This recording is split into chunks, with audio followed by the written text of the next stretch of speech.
Lab में आपका स्वागत है। अपनी आस्तीनें चढ़ा लीजिए, एक टर्मिनल खोलिए और अपनी पसंद का बेवरेज ले लीजिए। चैप्टर 10 में इस पॉइंट तक हमने C plus plus standard template library STL containers के एल्गोरिदमिक ब्लूप्रिंट्स को डिसेक्ट किया है। हमने node based trees, bucket arrays के साथ हैश टेबल्स और कॉन्टिग्यूअस डायनेमिक सीक्वेंसेस को स्टडी किया है। अब हमारी थियोरिटिकल नॉलेज को एक्चुअल सीपीयू आर्किटेक्चर पर टेस्ट करने का समय आ गया है। कंप्यूटर साइंस टेक्स्ट बुक्स को बिग ओ नोटेशन बहुत पसंद है। अगर आप डिक्शनरी लुकअप्स को देखें तो कोई भी कंप्यूटर साइंस कोर्स आपको बताएगा STD unordered map lookup latency average O of 1, STD vector binary search latency O of log N. Paper पर ओ ऑफ 1 हर बार ओ ऑफ लॉग एन को बीट करता है जैसे जैसे एन बड़ा होता जाता है, लेकिन हार्डवेयर कॉन्शियस सॉफ्टवेयर इंजीनियर्स के रूप में हमें पूछना चाहिए, क्या एसिम्प्टोटिक कॉम्प्लेक्सिटी रियल सिलिकॉन पर एग्जीक्यूशन स्पीड से मैच करती है। इस प्रैक्टिस लैब में आप एक इंटरैक्टिव माइक्रो बेंचमार्क डिजाइन करेंगे, लिखेंगे, कंपाइल करेंगे और प्रोफाइल करेंगे जो STD double colon unordered map के लुकअप थ्रूपुट की तुलना STD double colon lower bound के जरिए क्वेरी किए गए sorted STD double colon vector से करेगा। आप इन डेटा स्ट्रक्चर्स को 10 टू द पावर 2 एलिमेंट्स से लेकर 10 टू द पावर 6 एलिमेंट्स तक के डेटा साइजेस पर प्रोफाइल करेंगे, एग्जीक्यूशन टाइमर्स रन करेंगे और लिनक्स डायग्नोस्टिक टूल्स का यूज करके हार्डवेयर परफॉर्मेंस काउंटर्स को कैप्चर करेंगे। Section break setting up the lab objectives code की एक भी लाइन लिखने से पहले आइए क्लियरली डिफाइन करें कि हम क्या टेस्ट कर रहे हैं और हार्डवेयर बिहेवियर हमें क्यों सरप्राइज कर सकता है। Node based indirect lookups versus contiguous memory sweeps. Chapter 5.5 से एरे सर्च लॉजिक और स्पेशल लोकेलिटी के बारे में हमारी डिस्कशन को याद कीजिए।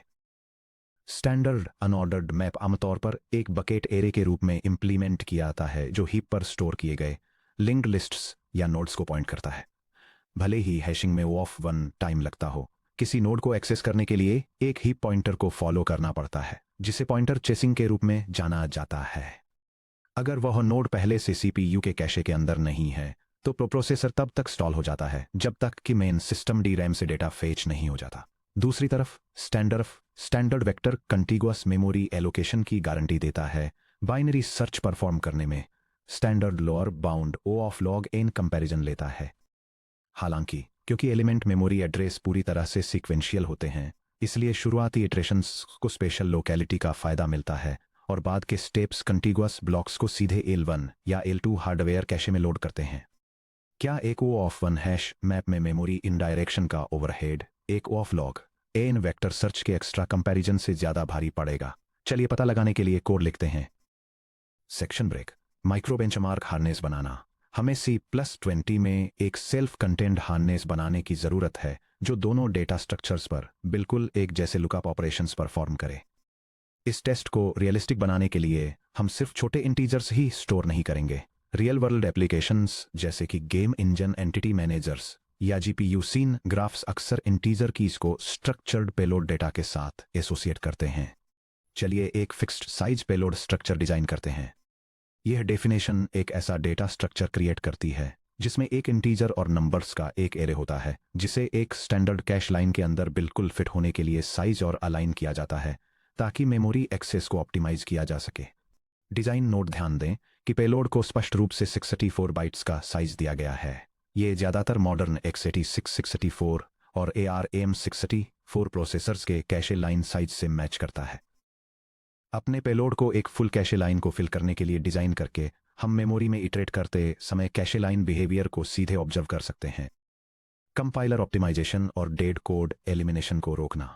मॉडर्न ऑप्टिमाइजिंग कंपाइलर्स जैसे G++ या Clang++ एक्सेप्शनली स्मार्ट होते हैं। अगर आप millions of eaters loop perform करते हैं जो लुकअप से एक वैल्यू रीड करता है लेकिन आउटपुट कंप्यूट करने के लिए रिटर्न की गई वैल्यू का कभी यूज नहीं करता है, तो ऑप्टिमाइजर पूरे लूप को डेड कोड की तरह मार्क कर देगा और इसे पूरी तरह से डिलीट कर देगा। आपका बेंचमार्क 0 नैनोसेकंड्स का एग्जीक्यूशन टाइम रिपोर्ट करेगा। इसे रोकने के लिए हम कंपाइलर को लुकअप रिजल्ट को एक लाइव डिपेंडेंसी की तरह ट्रीट करने के लिए फोर्स करने के लिए एक यूटिलिटी फंक्शन का यूज करते हैं। यह टेम्पलेट फंक्शन कंपाइलर को यह इंस्ट्रक्ट करने के लिए इनलाइन असेंबली का यूज करता है कि वह किसी दी गई वैल्यू को ऑप्टिमाइज अवे न करे जिससे इसे मेमोरी से रीड या मेमोरी में राइट करने के लिए फोर्स किया जाता है, जो आमतौर पर बेंचमार्किंग में यूज किया जाता है। ये इनलाइन असेंबली कंस्ट्रेंट कंपाइलर को बताता है कि एक अननोन ऑपरेशन मेमोरी या रजिस्टर्स में इस वेरिएबल पर रिलाई करता है। इससे पहले होने वाले कैलकुलेशंस को एलिमिनेट न करें। Section break. Implementation main dot CPP. अपनी वर्किंग डायरेक्टरी में लुकअप लैब डॉट सीपीपी नाम से एक नई फाइल बनाएं। नीचे दिए गए कंप्लीट लैब प्रोग्राम को अपने एडिटर में पेस्ट करें। यह बेंचमार्क प्रोग्राम बाइनरी सर्च का यूज करके एक सॉर्टेड एरे के अगेंस्ट एक हैश मैप की सर्च परफॉर्मेंस को कंपेयर करता है। यह अलग अलग साइज के रैंडम डेटा सेट्स जनरेट करता है। दोनों डेटा स्ट्रक्चर्स पर बहुत सारे लुकअप ऑपरेशंस परफॉर्म करता है और यह पता लगाने के लिए एवरेज लुकअप टाइम को मेजर करता है कि अलग अलग डेटा वॉल्यूम्स में कौन सा स्ट्रक्चर ज्यादा फास्ट है। Section break. माइक्रो बेंचमार्क को कंपाइल करना।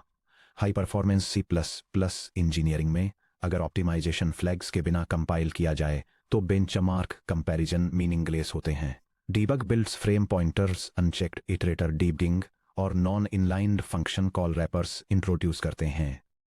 चैप्टर 7.7 से बिल्ड एनवायरनमेंट स्टैंडर्ड्स का रेफरेंस लेते हुए स्ट्रिक्ट रिलीज मोड फ्लैग्स का यूज करके लुकअप लैब डॉट सीपीपी को कंपाइल करें। यह कमांड GNU कंपाइलर का यूज करके high optimisation settings C++20 standard और डिसेबल डीबग असर्शंस के साथ एक C+ सोर्स फाइल को कंपाइल करता है, जिससे एक रनेबल बाइनरी प्रोड्यूस होती है। कंपाइलेशन फ्लैग्स का breakdown. -O3 high level compiler optimisations loop vectorisation function inlining और रजिस्टर एलोकेशन को इनेबल करता है। -std = C++20 modern C++ features को इनेबल करता है, जैसे कि 1 मिलियन जैसे standard digit separators. -dn debug standard library runtime assertions एसर्ट को टर्न ऑफ करता है, जिससे रिलीज हॉट पाथ से डायग्नोस्टिक कोड क्लियर हो जाता है। अब प्रोग्राम को सीधे एग्जीक्यूट करें। यह कमांड करंट डायरेक्टरी में न्यूली बिल्ट बाइनरी फाइल को एग्जीक्यूट करता है। Section break. Expected execution latency का एनालिसिस करना। कोड को अपने वर्कस्टेशन पर रन करें। आपके CPU मॉडल और L1 या L2 या L3 कैशे साइजिंग के डिपेंडिंग आपका आउटपुट नीचे दिए गए आउटपुट के सिमिलर दिखेगा। यह बेंचमार्क 100 से लेकर 1 मिलियन एलिमेंट्स तक के अलग अलग डेटा सेट साइज पर एक सॉर्टेड सीक्वेंशियल कंटेनर पर बाइनरी सर्च के मुकाबले एक हैश मैप की लुकअप परफॉर्मेंस को कंपेयर करता है। रिजल्ट्स दिखाते हैं कि छोटे डेटा सेट्स के लिए बाइनरी सर्च ज़्यादा फास्टर है, लेकिन जैसे जैसे डेटा सेट का साइज बढ़कर 1 मिलियन हो जाता है तो हैश मैप लुकअप ज़्यादा एफिशिएंट ऑप्शन बन जाता है। अभी क्या हुआ? डेटा स्केलिंग को ध्यान से देखिए। स्मॉल डेटा सेट्स n = 100 से n = 1000। भले ही std lower bound approximately log base 2 of 100 execute करता है, जो कि लगभग 7 कंपैरिजन इटरेशंस है, फिर भी sorted std vector std unordered map की तुलना में 2.4 टाइम्स तक फास्टर रन करता है। ऐसा क्यों? क्योंकि वेक्टर पूरी तरह से CPU के L1 डेटा कैश के अंदर फिट हो जाता है, जो आमतौर पर 32 किलोबाइट से लेकर 48 किलोबाइट्स पर कोर होता है। हार्डवेयर प्रीफेचर बिना किसी मेहनत के कॉन्टिग्यूअस वेक्टर एलिमेंट्स को CPU रजिस्टर्स में स्ट्रीम कर देता है। दूसरी तरफ std अनऑर्डर्ड मैप को hash functions std hash of int को कंप्यूट करने और बकेट एरे पॉइंटर्स को डीरेफरेंस करने का ओवरहेड उठाना पड़ता है।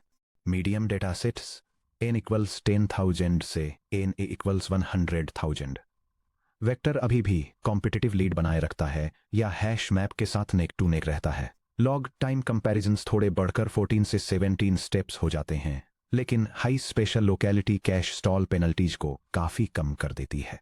Large data sets n = 1 million 64 byte elements पर वेक्टर 64 मेगाबाइट्स मेमोरी तक फैल जाता है, जो ज्यादातर CPU L3 कैशेस से अधिक है। Binary search steps memory strides के मेगाबाइट्स में जंप करना शुरू कर देते हैं। उदाहरण के लिए एलिमेंट 0 से 500,000 पर जंप करना, जिससे शुरुआती इटरेशंस में कैश मिसेस होते हैं। इस स्केल पर पॉइंटर चेसिंग कॉस्ट्स के बावजूद std अनऑर्डर्ड मैप की O(1) प्रॉपर्टी आखिरकार इसे बाइनरी सर्च से आगे निकलने में मदद करती है। सेक्शन ब्रेक 6 लिनक्स पर्फ के साथ लो लेवल प्रोफाइलिंग। ये कन्फर्म करने के लिए कि अलग अलग स्केल्स पर एग्जीक्यूशन लेटेंसीज क्यों बदलती हैं, हमें CPU हार्डवेयर परफॉर्मेंस काउंटर्स को इंस्पेक्ट करने की ज़रूरत है।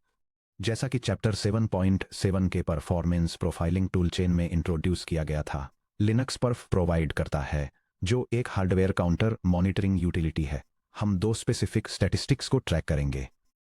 पहला है कैश रेफरेंसेस, यानी सीपीयू कैश हायरार्की से डेटा लोड करने की हार्डवेयर कोशिशें। दूसरा है कैश मिसेस, यानी कैश में डेटा ढूंढने की नाकाम कोशिशें, जिसकी वजह से मेन डीरैम से डेटा लाना पड़ता है। चलिए अपने एग्जीक्यूटेबल को मॉडिफाई करते हैं ताकि ये केवल उसी सिंगल डेटा सेट साइज को रन करे जिसे हम प्रोफाइल करना चाहते हैं। एक टारगेटेड एंट्री पॉइंट क्रिएट करें या कमांड लाइन आर्गुमेंट्स पास करें ताकि n = 1000 वर्सेस n = 1 मिलियन को आइसोलेट किया जा सके। एक क्विक रन के लिए परफ स्टैट का डायरेक्टली यूज करके अपनी कंपाइल्ड बाइनरी को प्रोफाइल करें। यह कमांड किसी प्रोग्राम के एग्जीक्यूशन को एनालाइजर करने के लिए लिनक्स परफॉर्मेंस मॉनिटरिंग टूल का यूज करती है। स्पेसिफिकली मेमोरी एक्सेस बॉटलनेक्स को आइडेंटिफाई करने के लिए कैश रेफरेंसेस, कैश मिसेस और level 1 data cache load Mrs को मेजर करती है।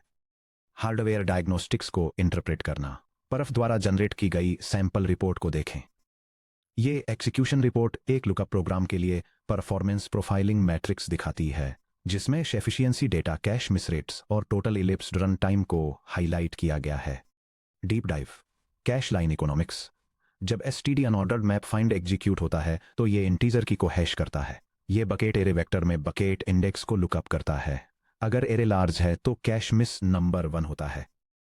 यह हीप पर एलोकेटेड एक नोड तक पहुंचने के लिए उस बकेट में स्टोर्ड पॉइंटर को रिजॉल्व करता है।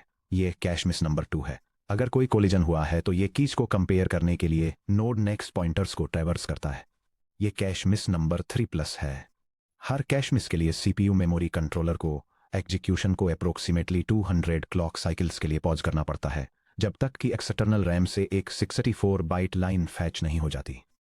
कन्वर्सली, जब STD vector operator binary search execute करता है तो शुरुआती इटरेशंस जैसे एलिमेंट 500,000 और एलिमेंट 250,000 कैश मिस करते हैं क्योंकि स्ट्राइड्स लार्ज होते हैं। लेकिन एक बार जब सर्च बाउंड्स नैरो डाउन होकर एक सिंगल 64 बाइट कैश लाइन या कॉन्जिक्यूटिव मेमोरी पेजेस के अंदर फिट हो जाते हैं तो हर बचा हुआ कंपैरिजन पूरी तरह से L1 कैश के अंदर केवल 1 साइकिल लेटेंसी पर होता है। Section break. Memory layout comparison. इस स्ट्रक्चरल डिफरेंस को अपने मेंटल मॉडल में एंकर करने के लिए कंपेयर करें कि दोनों डेटा स्ट्रक्चर्स सिस्टम मेमोरी में 3 पेलोड आइटम्स को कैसे स्टोर करते हैं। यह डायग्राम कंटिगुअस और नोड बेस्ड स्टोरेज स्ट्रक्चर्स के बीच मेमोरी लेआउट और कैश परफॉर्मेंस के डिफरेंस को इलस्ट्रेट करता है।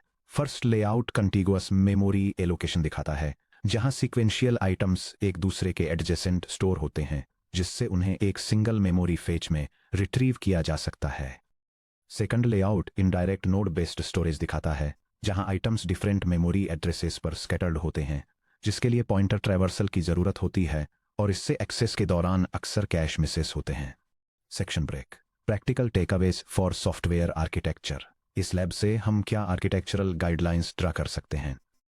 स्मॉल टू मीडियम डेटासेट्स में n लेस देन और इक्वल टू 10,000 के लिए एसटीडी लोअर बाउंड के साथ कंबाइंड एक सॉर्टेड एसटीडी वेक्टर को प्रेफर करें। कंटिगुअस लेआउट से lower memory overhead, faster initialisation times और कैश लोकेलिटी के कारण सुपीरियर लुकअप स्पीड मिलती है।